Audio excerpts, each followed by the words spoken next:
একটা মেয়ে যে ইচ্ছে করে বারবার পরীক্ষায় ফেল করে কারণ যাতে তাকে বিদেশে না যেতে হয়। সে একজনকে ভালোবাসে, নিঃশর্ত ভালোবাসে। কিন্তু সেই ভালোবাসার মানুষটাই এই মেয়েটিকে একদিন এমন কষ্ট দেয় যে এই মেয়েটি নিজের হাত কেটে ফেলতে বাধ্য হয়। তারপর টানা ৫ বছর কেউ কারোর সঙ্গে কথা বলে না। কিন্তু এই নাটকের শেষ ১০ মিনিটে এমন কিছু ঘটে যা আপনার চোখে জল এনে দিতে বাধ্য করবে।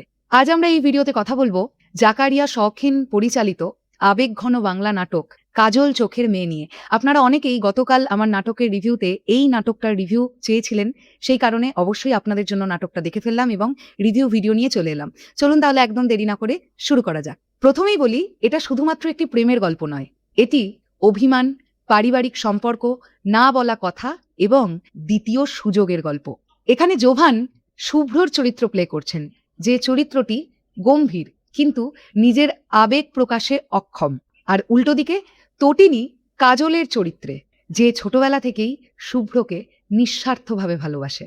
এই সম্পর্কের সবচেয়ে বড় সৌন্দর্য হলো কেউ কাউকে ভালোবাসার কথা বলতে পারে না। কিন্তু এখানেই শেষ নয়, এই গল্পে এমন একটি চরিত্র আসে যে পুরো নাটকের আবেগটাই অন্য লেভেলে নিয়ে চলে যায়।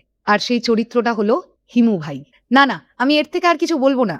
হিমু ভাই এই নাটকে এসে কি করলেন, এক্স্যাক্টলি এরপরে গল্পটা কিভাবে এগোলো, সেটা তো জানতে গেলে আপনাদেরকে গোটা নাটকটা দেখতে হবে। এবার চলে আসি যে এই নাটকটার সবচাইতে শক্তিশালী দিকগুলো কি। প্রথমেই বলতে হবে কাস্টিং এর কথা। ফারহান আহমেদ জোভান, তিনি নিজের চরিত্রে এত সুন্দর পারফরমেন্স দিয়েছেন যা বলবার বাইরে। অন্যদিকে এই নাটকের নায়িকা তানজিন সাইয়ারা তটিনী, তিনি নিজেও তার অভিমান, তার না বলা কথা, কষ্ট ইত্যাদি আবেগগুলোকে এত সুন্দরভাবে ফুটিয়ে তুলেছেন, সেটাও প্রশংসার দাবিদার। এবং আরও একজনের নাম বলতেই হবে, যার নাম আনন্দ খালেদ, অর্থাৎ হিমু ভাইয়ের চরিত্রটা। এই চরিত্রটা এই নাটকে আসবার পরে যা করবে সেগুলো আপনার মনে গেঁথে থাকবে। এই নাটকটি রচনা এবং পরিচালনা করেছেন জাকারিয়া শৌখিন। তিনি নিজের 100% দিয়ে এটা করবার চেষ্টা করেছেন। পারিবারিক আবহ, সম্পর্কের ওঠা নামা এবং চরিত্রগুলোর সম্পর্ক তিনি ভীষণ যত্নভাবে তৈরি করেছেন।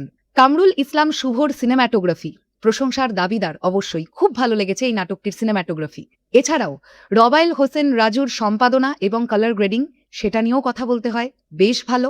এবং আহমেদ প্রণয়ের ব্যাকগ্রাউন্ড স্কোরও এই নাটকটাকে একটা আলাদাই উচ্চতায় নিয়ে যায়।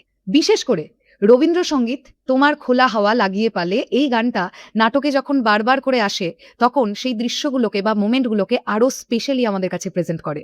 এই নাটকের পরবর্তী শক্তিশালী দিক হলো এর ইমোশনাল স্টোরি টেলিং, পারিবারিক আবহ, জোভান এবং তটিনীর রসায়ন এবং হিমু ভাইয়ের ব্যতিক্রমী উপস্থিতি। তবে এই নাটকটির মাঝের কিছু অংশ আপনার একটু ধীর গতির বলে মনে হতে পারে। এই নাটকটিকে ব্যক্তিগতভাবে আমি 10-এর মধ্যে 9 দিচ্ছি। আপনি যদি একটু ধীর গতির প্রেমের গল্প দেখতে স্বাচ্ছন্দ্য বোধ করেন, তবে আপনার জন্য এই নাটকটি একদম পারফেক্ট। তো সম্পূর্ণ রিভিউটা আমার এটাই ছিল। আপনারা যারা দেখেছেন, আপনাদের কাছে এই নাটকটি কেমন লেগেছে, আপনারা 10-এর মধ্যে রেটিং কত দেবেন, এবং যারা দেখেননি অবশ্যই দেখে এসে আমাকে কমেন্ট বক্সে জানাতে ভুলবেন না আপনারা 10-এর মধ্যে নাটকটিকে কত দিলেন বা দিচ্ছেন। তাহলে এখনের জন্য আমি পৌশালী বিদায় নিলাম। আসছি আবার খুব শিগগিরই নতুন একটি ভিডিও নিয়ে। টাটা।